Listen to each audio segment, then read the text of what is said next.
Want to clear your browsing history for privacy reasons? These are the 2 quick methods to follow. 1. Directly from Safari. First, open the Safari app on your iPhone. Look at the bottom right corner and tap on the 3 dots icon.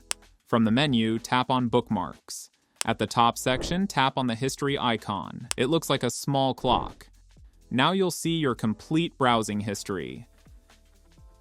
At the top, tap on 3 dots, then Clear. You can select options like Today, Today, and Yesterday, or All Time. Choose your preferred range. Finally, tap Clear History. 2. From Settings. Open the Settings app.